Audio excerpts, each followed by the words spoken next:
पलक म्हणाली, ताई सूरज इतका वाईट नाहीये जितकं की तुम्ही विचार करता. तुम्ही एकदा तरी त्याच्याशी बोलावं. कदाचित ते समजतील आणि किमान माझ्याशी तरी हे खोटं बोलू नका की तुला ते आवडत नाहीत. मी पाहिलं होतं.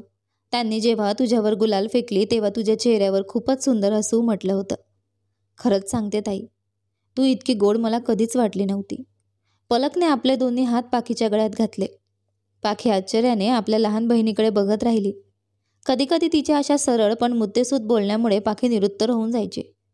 पलकचं म्हणणं बरोबरच होतं. प्रेमाचा रंग असाच असतो. जेव्हा ते चेहऱ्यावर उमटतं तेव्हा लपवूनही लपत नाही. आज पलकने पाहिलं होतं, उद्या कोणी दुसरं पाहिलं असतं. पाखीला आपल्यासाठी कुठलीही अडचण निर्माण करायची नव्हती आणि ना अशा गोष्टी घडवायच्या होत्या ज्यामुळे लोकांना काही बोलायला संधी मिळेल. रात्री जवळपास 1 वाजता पलकचं झोपेतून जागं होणं झालं. किंवा असं म्हणा की ती झोपलीच कुठे होती. तिने पाखीला उठवलं. ताई खाली चल ना, मला बाथरूमला जायचंय. एकटं खाली जायला भीती वाटते. त्यांचं घर 2 मजल्यांचं होतं आणि सगळे लोक वरच्या मजल्यावर झोपायचे.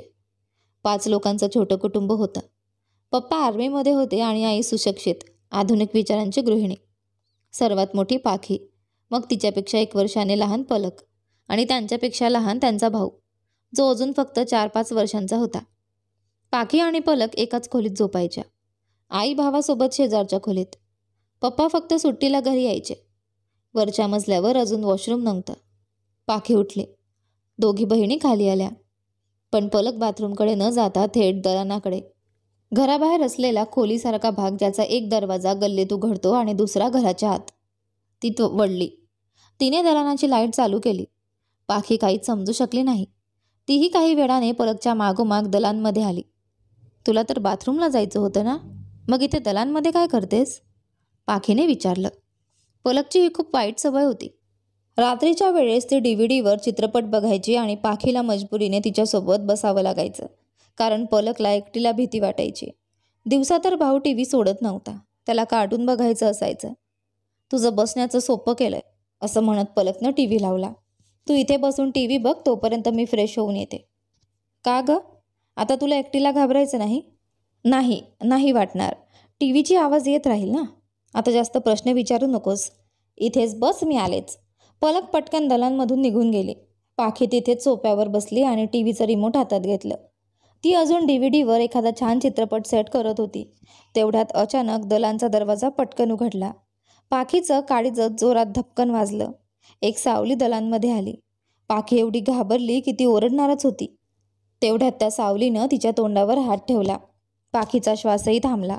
तिच्या हातातून रिमोट खाली पडला. पाखी थरथरत होती. तिने भीतीने समोर पाहिलं तर समोर सूरज उभा होता.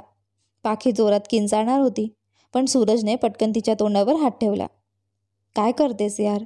काहीतरी गोंधळ घालायचा विचार आहे का? सूरज कुजबुजत म्हणाला. पाखीच्या घाबरलेल्या डोळ्यांकडे पाहून सूरजला हसू येत होतं.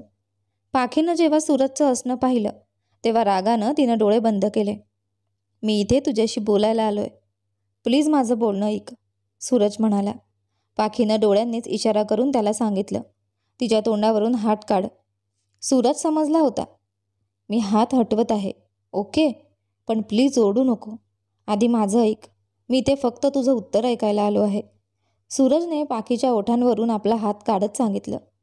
पण तितक्यात पाखीच्या श्वासांचा गोंधळ सुरू झाला होता. तोंडासोबतच तिचं नाकही बंद होऊन गेलं होतं. सॉरी. पाखीच्या उचललेल्या श्वासांवरून सूरजला आपली चूक समजली. सूरजच्या शब्दांना समजून पाखीने हो म्हणून मान हलवली आणि आपल्या उचललेल्या श्वासांसोबत अनियंत्रित होणाऱ्या धडकनांना थांबवण्यासाठी प्रयत्न करू लागली. घाबरल्याने तिचे हातपाय कापत होते. असं वाटत होतं की ती जास्त वेळ उभं राहू शकणार नाही. ती लवकरच सोफ्यावर बसली आणि सूरज तिच्या बाजूला बसला. तुम्ही इतक्या रात्री इथे का आला आहात? जर कुणी पाहिलं तर? किती मोठी अडचण होईल तुम्हाला माहीत आहे का? पाखीला समजत नव्हतं की तिने काय बोलावं. असं चोरांसारखं सूरज तिच्या घरी येणं कोणत्याही दृष्टिकोनातून योग्य नव्हतं. मध्यरात्र होत होती. घरात पप्पा पण नाहीत, पण आई झोपली होती. जर कुणी उठून खाली आलं तर? काय वाटेल? पाखीने का सूरजला इथे बोलावलं आहे? किंवा गल्लीत कुणी पाहिलं तर? कुणीही समजू शकत नव्हतं की किती मोठा गदारोळ होणार आहे. मला माहीत आहे. घाबरू नका. कोणी पाहणार नाही. मी सगळं व्यवस्थापन करून आलो आहे. सूरज आरामात म्हणाला. तो पाखीचा गोंधळ समजून आणि तिला शांत करायला इच्छित होता. आणि पलक? पलक तर कधीही येऊ शकते. पाखीला भीती वाटत होती. सूरज हसून हलका हसला. पलकची काळजी सोडा. पलकला सगळं माहीत आहे आणि तिनेच दरवाजा उघडला होता. आता तू लवकर काही बोल. मला लवकर इथून निघायचं आहे. पाखी काही समजू शकत नव्हती. सकाळी पलकने तिला जे काही सांगितलं त्याचे सर्व काही तिच्या मेंदूतून निघून गेलं होतं. फक्त एकच गोष्ट आठवली, ती म्हणजे आईचं बोलणं. मुली त्या चांगल्या असतात ज्या दोन्ही कुटुंबाची प्रतिष्ठा राखतात. या वयात प्रेम काही नसतं, एक क्षणिक आकर्षण असतं. आणि जर समजून घेतलं तर प्रेम असं काही असू शकतं, तर का तो इतका मोठा होईल की ज्याच्या पुढे आईवडिलांचे हजारो वर्षांचे प्रेम हरवून जाईल एक अनोळखी व्यक्तीसाठी. याप्रमाणे मातापित्यांचे प्रेम, त्यांची प्रतिष्ठा, मानसन्मानाला तोडून घर सोडून बाहेर जाणं किंवा सार्वजनिकरित्या बाजारात उधळून देणं कोणत्या दृष्टिकोनातून योग्य ठरू शकतं? आई वडील हे खरे साथी असतात, शत्रू नाही. जसं रोगीचा रोग सुधारण्यासाठी कडवी औषधं देणं आवश्यक असतं, तसं आई वडिलांच्या कठोर निर्णयांची, भलेही काही वेळा त्यांना अयोग्य वाटत असतील, पण भविष्यकाळात त्यांचा परिणाम नेहमीच सुखकारक असतो. सगळ्यांना असं वाटतं की आपल्याला मुलीवर अनावश्यक बंदी घालतात, त्यांना कुठेही ये जा करण्याचे स्वातंत्र्य देत नाहीत. पण खरं तर असं आहे की मुली अनमोल रत्न आहेत. त्यांना एका छोट्या किड्यानेही धक्का लागू नये म्हणून आम्ही त्यांना सर्वांच्या नजरेपासून लपवून ठेवतो.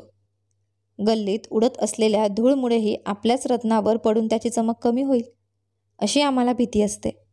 म्हणूनच आम्ही तिला आपल्या ओठात लपवून ठेवतो. ते आपले प्रेम किंवा मोह असं म्हणू शकतो. परंतु काहीही असो, हे आमच्या हृदयाचे भावना संवेदन आहेत. मुली इतक्या प्रेमळ असतात की दगडासारखा देखील माणसाला त्यांच्यावर प्रेम करणं स्वतःला थांबवता येत नाही. आणि ह्या प्रेमात काही योग्य अनुचित बंदिशा लागू होतात.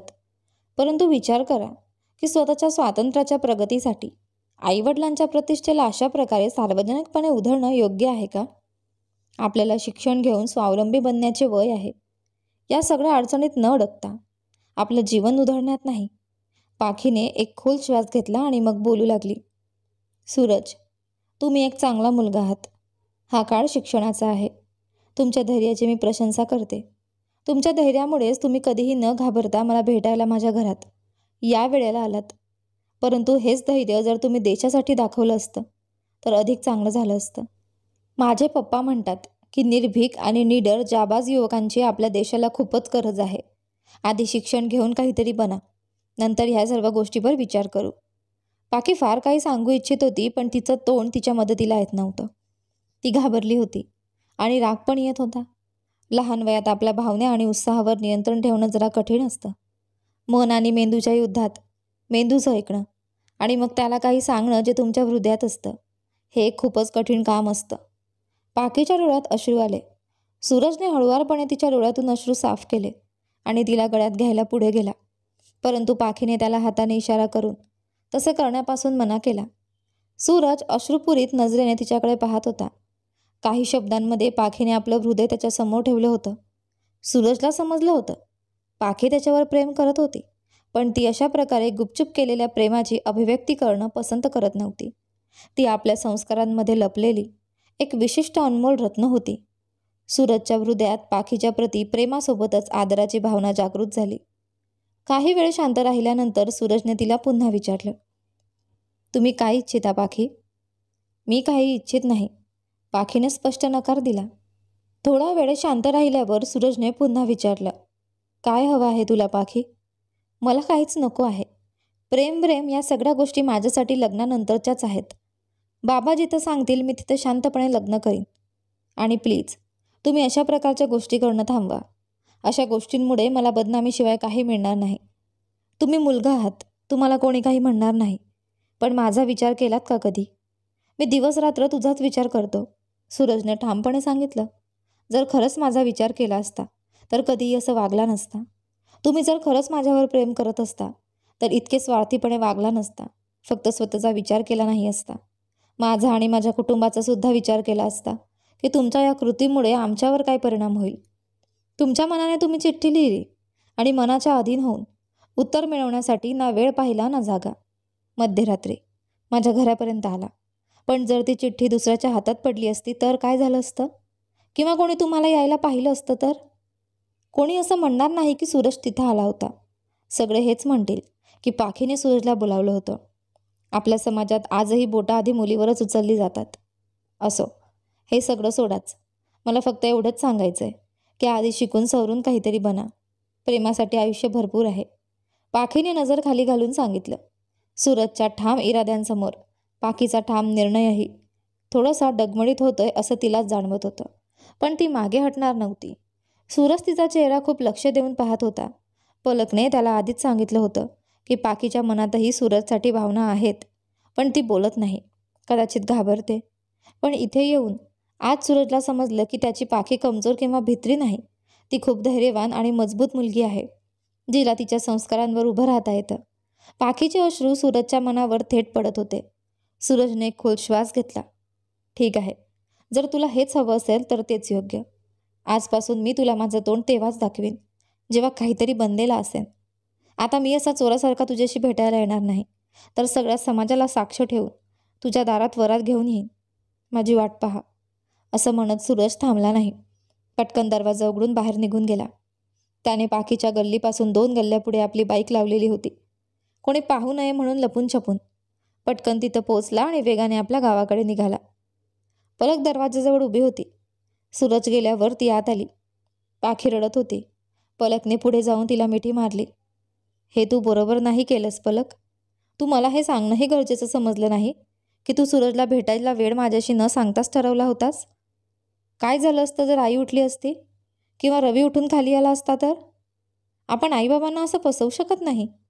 हे चुकीचं आहे. पाखी पलकला मिठी मारत म्हणाली. पलकने मान डोलावली. सॉरी दीदी, आजपासून असं पुन्हा कधीच करणार नाही. चल लवकर वर जाऊ, नाहीतर आई उठेल. पाखीच्या बोलण्याने पलकचेही डोळे उघडले. तिलाही आता आपल्या चुकीची जाणीव झाली होती. हो, आधी दरवाजा बंद करू दे.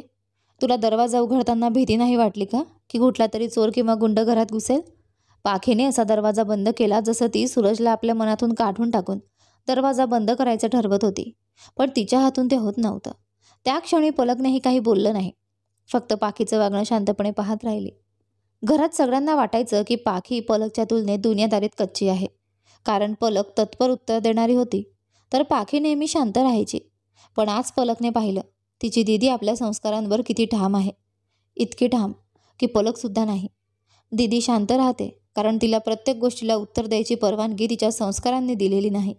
नाहीतर तीही कुणालाही सुनावू शकते. नंतर दोन्ही बहिणी छतावरील आपल्या खोलीत गेल्या.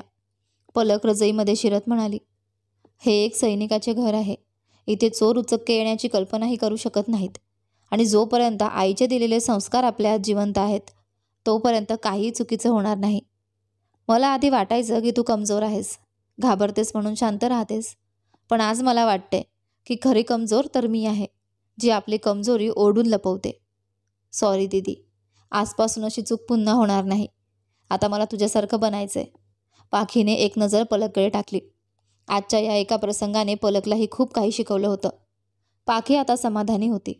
तिने प्रेमाने पलकच्या डोक्यावर हात फिरवला. आता तिला खात्री वाटली की पलकही भविष्यात आपल्यासारखी काही चुकीचा निर्णय घेणार नाही. पण या दोघींना हे माहीत नव्हतं की आई सगळं पाहत आणि ऐकत होती. तिची झोप तर त्या क्षणीच उडाली होती जेव्हा दोघी बहिणी खाली जात होत्या. सगळं स्वतःच्या डोळ्यांनी पाहिलं, कानांनी ऐकलं आणि मग डोळे मिटून आईने देवी गौरीचे आभार मानले. तिची निष्पाप पाखी खरोखरच अनमोल होती. पाखीला वचन देऊन सूरज घरी परत तर गेला होता, पण त्यांचं हृदय तिथंच राहून गेलं होतं आणि त्याचं मनही पूर्णपणे रिकामं झालं होतं. त्याला समजत नव्हतं की शेवटी त्याने हे सगळं का केलं. कधी स्वतःवर राग यायचा तर कधी पाखीवर. घरी पोचल्यावर सूरजने पुन्हा रजईत शिरून झोपायचा प्रयत्न केला.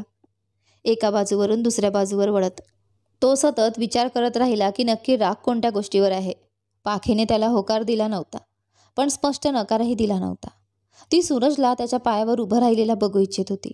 सूरजसाठी हे काही अशक्य नव्हतं, पण सोपंही नव्हतं. आणि जर या काळात पाखीचं लग्न झालं तर? नाही, असं होणार नाही. सूरज विचार करत होता. पाखी असा बहाणा करून त्याला नकार देणार नाही. शेवटी पाखीने त्याला नकार दिला तरी कोणत्या आधारावर? तिला हे माहीत नाही का की सूरज एका जमीनदार कुटुंबाचा एकुलता एक मुलगा आहे. जरी त्याने आयुष्यभर काही काम केलं नाही तरी त्याच्याकडे पैशांची कधीही कमतरता होणार नाही. मग नकार देण्यामागचं कारण काय? सूरज कुठूनही विचार करत होता, तरी तो हाच प्रश्न होता जिथं त्याचा विचार अडकत होता. अजून सूरजचेही वय किती होते? जेमतेम 20-21 वर्षांचे. पाखी असो वा सूरज, वय सगळ्यांचं कोवळं होतं आणि या वयात बहुतेक निर्णय डोक्याने नाही तर मनाने घेतले जातात. पहिल्या प्रेमाचे भान आणि त्याचा नशा इतका चढतो की माणूस डोक्याने नाही तर मनाने ऐकतो, विचार करतो आणि समजतो. असंच सूरजचंही झालं होतं. पण आईवडिलांनी दिलेले संस्कार इतके मजबूत होते की मन आणि डोकं दोन्ही चुकीच्या वाटेकडे वळण्याचं धाडस करत नव्हतं. तेवढ्यात अचानक मंदिरावरून लाऊडस्पीकरवरून घंटा ऐकू येऊ लागली. भटकलेल्या जीवांना देवा, सत्याची वाट दाखव. प्रत्येक घरातल्या ओस पडलेल्या अंगणात प्रेमाचा फूल फुलव. सगळ्यांना मागितल्याशिवाय देतोस तू. ना काही मागतोस ना काही घेतोस. बिघडलेली कामं सुधारणारा. देवा, तुझंच नाव खरं. जेव्हा मन शांत असतं तेव्हा सगळं काही छान वाटतं आणि जेव्हा मन गुंतलेलं असतं तेव्हा काहीच चांगलं वाटत नाही. आज सूरजला सकाळी सकाळी ते भजन जणू त्याची चेष्टा करतंय असं वाटत होतं. त्याने जबरदस्ती डोळे बंद केले आणि रजई कानापर्यंत ओढून घेतली, जेणेकरून भजनाचा आवाज कानापर्यंत पोहोचू नये. पण गावाचं शांत वातावरण, त्यात सकाळची वेळ, लाऊडस्पीकरचा आवाज इतका जोरात होता की तो जवळपास गावाच्या प्रत्येक कोपऱ्यात पोहोचत होता. हे बापरे, ही काय उपद्रव आहे? माणूस शांतपणे झोपूही शकत नाही. सूरज झटक्यात उठून बसला, पण लगेचच स्वतःच्याच बोललेल्या वाक्यावर लक्ष गेल्यावर त्याच्या ओठांवर एक हसू उमटलं. मालकाने एका भरकटलेल्या माणसाला योग्य वाट दाखवली होती. शेवटी संकटाच्या वेळी त्याच्या भक्ताने त्यालाच हाक मारली होती आणि तो तर कधीच मदतीस मागे हटत नाही. चूक आपल्याकडूनच होते. आपणच त्याला संकटांशिवाय कधीही आठवत नाही. सूरजने अजूनही पलंगावर बसलेल्या अवस्थेत हात जोडून देवाचं स्मरण केलं. काहीतरी दिशा दाखवा प्रभू. तेव्हाच सूरजने डोळे बंद करून मंत्र म्हणायचं ठरवलं आणि अचानक त्याच्या डोक्यात पाखीचं वाक्य आलं. मी तुमच्या हिमतीला आणि धैर्याला सलाम करते. इतक्या रात्री इथे पोचणं ही हिंमतच आहे. पण जर हीच हिंमत तुम्ही देशासाठी दाखवली असती तर किती छान झालं असतं. पप्पा म्हणतात की देशाला अशाच धैर्यवान तरुणांची गरज आहे. सूरजने पटकन देवाला नमस्कार करून आभार मानले आणि बेड साईड टेबलवर ठेवलेल्या लॅपटॉपकडे पाहिलं. त्याने तात्काळ लॅपटॉप उघडून मांडीवर घेतला. त्याची बोटं वेगाने कीबोर्डवर फिरू लागली. सकाळची वेळ असल्यामुळे इंटरनेट स्पीडमध्येही काही अडचण नव्हती. जॉब सर्च करत करत सूरजची बोटं UPSC NDAच्या सेक्शनवर जाऊन थांबले. डिफेन्सचा फॉर्म निघाला होता. आता कुठली झोप आणि कशाची झोप? सूरजने भोलेनाथचं स्मरण करून सगळ्यात आधी अर्ज भरला आणि त्यानंतर पुन्हा मागे वळून पाहिलं नाही. निडर आणि निर्भय तो आधीपासूनच होता. फक्त थोडासा बेफिकीर होता. पण पाखीच्या बोलण्याने त्याच्या विचारांना एक मजबूत दिशा मिळाली होती. आता सूरज दिवसरात्र अभ्यासात गुंतला होता. आई वडील जे पूर्वी त्याच्या बेफिकीरपणामुळे त्रस्त होते, आता सूरजमधील बदल पाहून आश्चर्यचकित झाले होते. देवाने सूरजला सगळं काही दिलं होतं. तेजस्वी बुद्धी, मजबूत शरीर आणि आता जीवनाला एक योग्य दिशा. मग मेहनत फळ देणारच होती. सूरजला डिफेन्स क्लिअर करण्यात फारशी अडचण आली नाही. जीवनातील सगळ्यात मोठं सत्य म्हणजे ठेच सगळ्यांनाच लागते. दुसऱ्याला आरसा दाखवायला सगळे तयार असतात, पण स्वतःकडे बघायला कुणीच तयार नसतं. जर कुणी धाडस करून एखाद्याला त्याच्या चुका दाखवल्या तर लोक त्याच्याविरुद्ध सूड घ्यायला सज्ज होतात.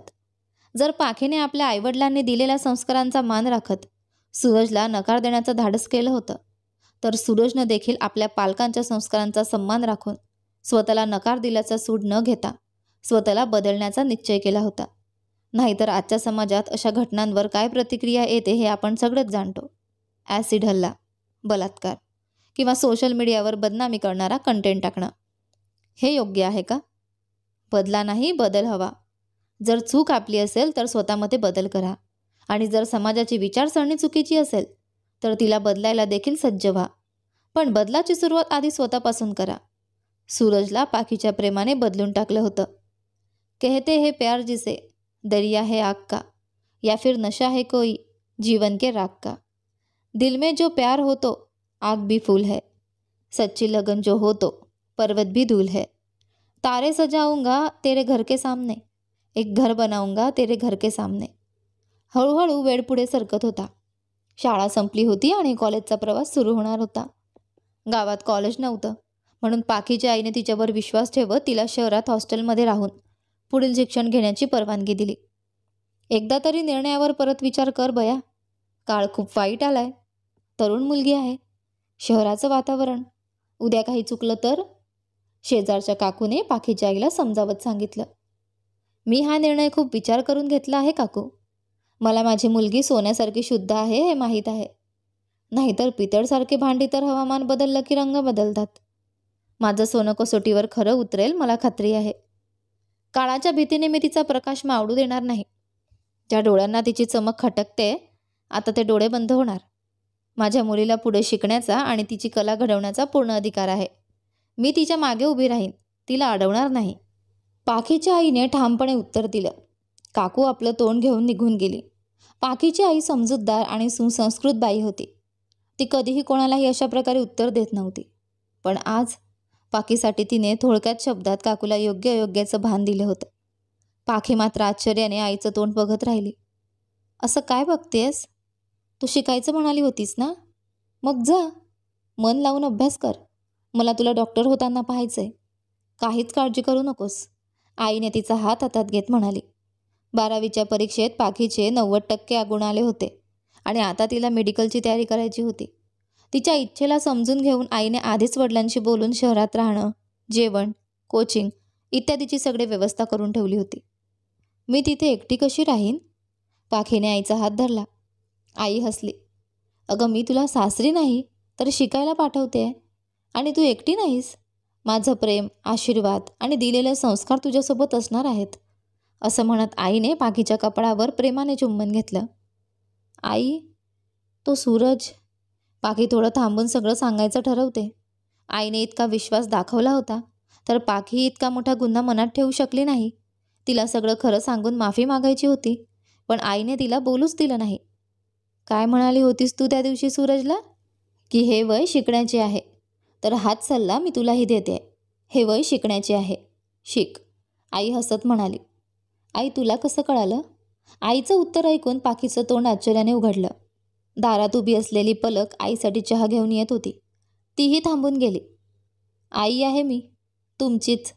माझं लक्ष सगळीकडे असतं. मी तर त्या रात्री तुम्हा तिघांची चांगली धुलाई केली असती, तुमच्या सकट सूरजचीही. पण तुमच्या समजूतदार बोलण्याने माझं मन जिंकलं, थांबवलं मला. आईने पाखीला पाहून सांगितलं आणि मग पलककडे बघत म्हणाली. आणि तू पुढं अशी चूक नको करायला. नाही आई, कधीच नाही, पलक म्हणाली. आईने आपले दोन्ही हात उघडे केले. पाखी आणि पलक धावत जाऊन आईच्या कुशीत शिरल्या. तुम्ही दोघी माझा अभिमान आहात, तो अभिमान कधी तुटू देऊ नका. आईने दोघींना प्रेमाने मिठी मारली. कधीच नाही आई, दोघींनी एक सुरात उत्तर दिलं. पाखीचे वडील फौजेत होते. आर्मी बेसवर असल्यामुळे आणि स्वतःच्या मेहनतीच्या जोरावर पाखीला armed forces medical college AFMC Pune येथे प्रवेश घेण्यात फारशी अडचण आली नाही. तिने पहिल्याच प्रयत्नात यश मिळवलं. तिथून MBBS केल्यानंतर तिने MS ची पदवी घेतली आणि आता तिची पहिली नियुक्ती श्रीनगरमध्ये होती. मात्र पहिल्या पोस्टिंगवर जाण्याआधी तिला काही दिवसांची सुट्टी मिळाली होती आणि त्या सुट्टीत ती काही दिवस घरच्यांकडे येणार होती. दरम्यान पलकचंही शिक्षण पूर्ण झालं होतं. तिने सिव्हिल सर्व्हिसेसची वाट निवडली होती आणि सध्या ती दिल्लीमध्ये त्याची तयारी करत होती. रवीसुद्धा 12वीत गेला होता आणि तो NDAमध्ये जायचं स्वप्न पाहत होता. त्यासाठी तो पलकसोबत दिल्लीमध्येच राहून तयारी करत होता. पप्पा रिटायर होऊन गावात परतले होते आणि आता आई आणि पप्पा दोघंही गावात राहत होते. पाखी येणार असल्याचं कळताच आई आणि पप्पांनी दोघी बहिणी आणि रवीला गावात बोलावून घेतलं होतं. खूप दिवसांनी आज पाखीच्या घरी प्रचंड गडबड होती. खूप वेळाने तिची भावंडं एकत्र घरी आली होती.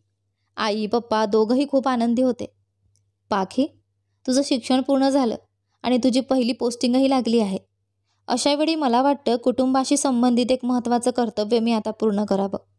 रात्रीच्या जेवणाच्या वेळी पप्पांनी पाखीकडे बघत सांगितलं. काय म्हणताय पप्पा? पाखीने अज्ञान भावनेत विचारलं. मी तुझं लग्न लावून द्यायचं ठरवलं आहे. खरं तर मी एका मुलाला पाहिलं आहे. तो मला आणि तुझ्या आईला खूपच आवडला आहे. पण तुझ्यावर कोणतीही जोर जबरदस्ती नाही. तुला कुणी आवडत असेल तर ते सुद्धा सांग. पप्पा अजून काही बोलण्यात इतक्यात पाखी म्हणाली. माफ करा पप्पा, मध्ये बोलत आहे. पण असं काही नाही. तुम्ही जिथं सांगाल तिथं मी लग्न करायला तयार आहे. पाखीने पटकन उत्तर दिलं. तर पलक काहीतरी पप्पांना सांगायचं ठरवत होती, पण पाखीने डोळ्यांच्या खोडीने तिला गप्प बसायला सांगितलं आणि पप्पांच्या बोलण्यावर आपली मान झुकवली. पलक बिचारी डोकं धरून बसली. आईच्या चेहऱ्यावर मात्र नेहमीसारखी हलकीशी अभिमानाचे स्मित हास्य होते. दीदी, एकदा तरी नीट विचार कर. तू हे खरंच योग्य करत आहेस का? खोलीत येताच पलकने विचारलं. बिछाण्याची घडी करताना पाखीचे हात एक क्षण थांबले. तिला माहिती होतं की तिच्या या निर्णयामुळे पलक नाराज होणार, म्हणून तिने काहीच उत्तर दिलं नाही. दीदी, तू खूप चुकीचं करत आहेस. तू असं कसं तुझ्या आयुष्याचा निर्णय पप्पांच्या हातात देऊ शकतेस? किमान मुलाचा फोटो, त्याची डिटेल्स तरी विचारू शकली असतीस ना. पण नाही, तू सरळ होकार दिलास. आणि वरून तो मुलगासुद्धा या आधुनिक युगातही कुठल्या जुन्या काळात राहणारा आहे कोण जाणे, ज्याने स्वतः मुलगी पाहणं आवश्यक समजलं नाही आणि त्याच्या घरच्यांनीही नाही. सरळ साखरपुडा ठरवून टाकला. मला वाटतं त्यांनी तुझ्या नोकरीबद्दल ऐकलं असणार आणि पैशाच्या लालसेने होकार दिला असणार. नाहीतर पप्पांकडून मिळणाऱ्या मोठ्या हुंड्यामुळे, जे ते आपल्याला सांगत नाही आहेत. मी सांगते दीदी, काहीतरी गडबड नक्कीच आहे. नाहीतर असं कोणी होकार देत नाही. पलक विचार करत म्हणाली. हो हो, जगात सगळीकडे फक्त फसवेगिरीच आहे. फक्त तूच सरळ, खरं आणि सर्वात शहाणी आहेस. बाकी सगळे बावळटच आहेत. पाखीने उशी जागेवर ठेवत म्हटलं.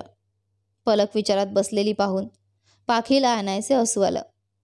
आणि नाहीतर काय दीदी, तू खूपच भोळी आहेस. ही दुनिया फारच चतुर आहे. तुला अजून काही समजत नाहीये. अजून वेळ आहे. पप्पांशी एकदा तरी बोलून घे. उद्या जर तुला तो मुलगा आवडला नाही किंवा त्याने आपल्या कुटुंबाच्या दबावाखाली हो म्हटलं असेल तर मग काय करशील? पलक चिंतेत होती. तिला समजत नव्हतं की पाखीला कसं समजवावं. पागल झालीस का तू? जे मनात येईल ते बोलते आहेस. पप्पांनी जे ठरवलं आहे ते आपल्या भल्यासाठीच आहे. ते कधीच आपल्यासाठी चुकीचा निर्णय घेणार नाहीत. पाखीने जवळजवळ ओरडून पलकला थांबवलं. तिच्या या असंबद्ध बोलण्यामुळे पाखी चिडली होती आणि पलकला समजलं होतं की आता पाखी तिचं एकही ऐकणार नाही. ती रुसून गप्प बसली आणि गादीवर झोपायला गेली. एक प्रश्न विचारू दीदी? पलकने रजई नीट करत विचारलं. हो विचार, पण काही उलटसुलट बोलायचं नाही हं. पाखीने आधीच इशारा दिला. नाही ग, त्याच्याबद्दल काही बोलणार नाही, ज्याला पप्पांनी पसंत केलं आहे. पण एक सांग ना दीदी, तुला वाटत नाही का की सूरजसाठी एकदा पप्पांशी बोलायला हवं होतं? शेवटी तो पण आपल्या शब्दाचा पक्का निघाला. त्या दिवसानंतर तो कधी तुझ्या वाटेला आला नाही. पलकने पाखीच्या डोळ्यात डोळे घालून विचारलं. पलकचं बोलणं ऐकून पाखीच्या छातीत धडधडायला लागलं. काय माहीत, कदाचित तो माझ्या वाटेला आला नाही किंवा त्याने आपला मार्गच बदलला असेल. एक सखोल श्वास घेत पाखीने उत्तर दिलं. नाही दीदी, असं नाही होऊ शकत. मी त्याच्या डोळ्यात खरं प्रेम पाहिलं होतं. पलक जोरात बोलली. पलक, खूप वेळ झाली आहे. आता झोपायला हवं. उद्या सकाळी खूप कामं आहेत. पाखीने पलकचं पूर्ण बोलणं न ऐकता लाईट बंद केली आणि रजई अंगावर घेतली. पाखी ज्या विषयापासून दूर राहू पाहत होती, पलकने तोच विषय पुन्हा उकरून काढला होता. गेले कित्येक वर्ष पाखीने सूरजला एक क्षणही विसरलेलं नव्हतं. प्रत्येक रात्री जेव्हा ती एकटी असे, तिच्या मनात एकच लढाई चालायची. तिने सूरजला नकार देऊन बरोबर केलं होतं का? आणि जर सूरज खरंच तिला प्रेम करत होता, तर तो एक नकार ऐकून का गेला? पुन्हा परत का नाही आला? एकदाही पाहिलं नाही की ती कशी आहे, कुठे आहे? पाखीच्या मनात आणि हृदयात आजही सूरजचं स्थान होतं. अशा स्थितीत ती नव्या नात्याशी न्याय करू शकेल का? तिच्या डोळ्यांच्या कडा ओलावल्या होत्या. विचार करता करता कधी तिला झोप लागली तिला कळलंच नाही. आज सकाळपासूनच घरात गडबड होती. सर्वजण 9 वाजेपर्यंत तयार होऊन हॉटेलकडे निघाले होते. साधारणपणे 10 वाजता पाखी तयार होऊन पलकसोबत हॉटेलच्या हॉलमध्ये पोहोचली. वाटेत तिला जागोजागी सरस्वती देवीच्या मूर्ती दिसल्या. आज सरस्वती पूजन होता आणि आजच पाखीचा साखरपुडा सोहळाही. अनिच्छेनेही पाखीच्या डोळ्यांसमोरच तो सरस्वती पूजनाचा दिवस आला, जेव्हा सूरजने तिला आपल्या प्रेमाची कबुली दिली होती. पाखीने डोळे मिटून घेतले. स्वतःच्या विचारात गुंतलेल्या पाखीला कधी स्टेजवर बसवण्यात आलं हेही तिला कळलंच नाही. आजूबाजूला हास्यविनोदाचा माहोल होता, पण पाखीने आपलं डोकं खाली झुकवलेलं होतं. जणू तिला काही ऐकू येत नव्हतं, दिसत नव्हतं. जेव्हा पलकने हलवून तिला अंगठी घालायला सांगितलं, तेव्हा ती विचारांच्या दुनियेतून बाहेर आली. पाखीने पलककडे पाहिलं. ती खूप आनंदी दिसत होती. जरा वेळापूर्वी तीही चिंतेत होती. पाखीने काहीही न बोलता समोर उभ्या असलेल्या मुलाच्या हातात अंगठी घातली आणि जेव्हा त्या मुलाने पाखीचा हात धरला, तिचं लक्ष हळूहळू वर गेलं. डोळ्यात पाणी भरून आलं होतं. सगळं धुसर दिसत होतं. तिला समोर सूरज दिसला. या 6 वर्षात तो खूप बदलला होता, पण इतका नाही की पाखी त्याला ओळखू न शकेल. ती अचंबित होऊन सूरजकडे पाहत होती. त्याच्या ओठांवर एक लाजरे स्मित हास्य होते. सूरजने जेव्हा तिला अंगठी घातली, टाळ्या वाजायला लागल्या आणि त्या आवाजाने पाखी विचारांच्या दुनियेतून बाहेर आली. तिला अजूनही विश्वास बसत नव्हता की तिचा साखरपुडा सूरजसोबत झाला आहे. डोळे भरून आलेले असताना तिने आईकडे पाहिलं. आईने प्रेमाने दोघांना आशीर्वाद दिला आणि पाखीचं कपाळ चुंबून सूरजला म्हणाली, आई बाप खरंच मुलाचे हितच पाहतात. तुम्ही दोघा आमच्या संस्कारांचा मान ठेवला, मग आम्ही का नाही तुमच्या पसंतीचा आणि नापसंतीचा विचार करू? माझी लेक खूपच नाजूक मनाची आहे. आशा करते की तू तिचं खूप छान सांभाळ करशील. सूरजने पुढे होऊन आईचे पाय धरले. साखरपुड्याच्या विधीनंतर थोडा वेळ मुलगा मुलगीला एकटे ठेवण्यात आले, जेणेकरून ते थोडं बोलू शकतील. सूरजला पाहताच पाखीच्या संयमाचा बांध तुटला. आतापर्यंत तिने ज्यांना डोळ्यात रोखून ठेवलं होतं ते अश्रू आता गालांवर यायला उत्सुक झाले. तिला समजत नव्हतं की ती का रडते आहे, रागाने की आनंदाने. पण सूरज सर्व काही समजत होता. त्याने आपले हात पसरले. आज पाखीने त्याला थांबवलं नाही. उलट ती 2 पावलं पुढे गेली. सूरजच्या छातीजवळ जाऊन बिलगली आणि रडायला लागली. सूरज हळूहळू तिचे केस कुरवाडत होता. तूच तर म्हणाली होतीस ना की काहीतरी बनल्याशिवाय माझं तोंडसुद्धा दाखवू नकोस. पाहिलंस ना, आज मी काहीतरी झालोय. माझी हिंमत मला फौजेत मेजर पदावर घेऊन आली आहे आणि तुझ्या होणाऱ्या नवऱ्याच्या रूपात इथं उभा केलाय. आता तरी तू मला नकार देशील का? पाखीने नकारार्थी मान हलवली. तिच्या या हावभावावर सूरज मोठ्याने हसून दिला. हो म्हणतेस की नाही म्हणतेस? पाखी थोडीशी चिडून सूरजकडे पाहू लागली, जो अजूनही हसतच होता. सूरजने आपल्या खिशातून रुमाल काढून पाखीसमोर धरला. हे अश्रू आता फक्त तुझ्या विदाईसाठी साठवून ठेव. पण हे सगळं कसं झालं? पाखी काहीतरी विचारायचा प्रयत्न करत होती, पण सूरजला ते आधीच समजलं. मी तुझ्याबद्दल माझ्या आईला सांगितलं होतं आणि तिला या नात्यावर काही आक्षेप नव्हता. आणि मग काय, एकदा तुझी आई आणि माझी आई बाजारात भेटल्या आणि बोलता बोलता आपल्या लग्नाचा विषय निघाला आणि त्यांचा आज हे फलित आहे. आणि अजून एक सांगू का, आपली पोस्टिंगही एकाच ठिकाणी आहे, श्रीनगर. आणि जेव्हा मंजिल एकच आहे तर मग रस्ता वेगवेगळा का ठरवायचा? सूरजने पाखीच्या डोळ्यात बघत म्हटलं. मी तर माझ्या प्रेमाची कबुली 6 वर्षांपूर्वीच दिली होती, पण तू कधी देणार? पाखीच्या बोटात आपले बोटं गुंफत सूरजने विचारलं. सूरजच्या या प्रश्नावर पाखी हलकस हसली आणि तिच्या ओठांवर हळूच शब्द उमटले. आपल्याला ज्या क्षणापासून प्रेम झालंय त्या क्षणापासून ही दुनिया सुंदर वाटू लागलीये. सूरजच्या मिठीत हरवलेली पाखी आज खरंच स्वतःला पूर्णतः जाणवत होती. जी कहाणी वर्षांपूर्वी एका नावर थांबली होती ती आज एका होवर येऊन थांबली होती, आयुष्यभराच्या साथीसाठी. पाखीच्या डोळ्यांतून वाहणारे अश्रू आता वेदनेचे नव्हते, ते आनंदाचे, समाधानाचे आणि प्रेमाच्या पुनर्मिलनाचे होते.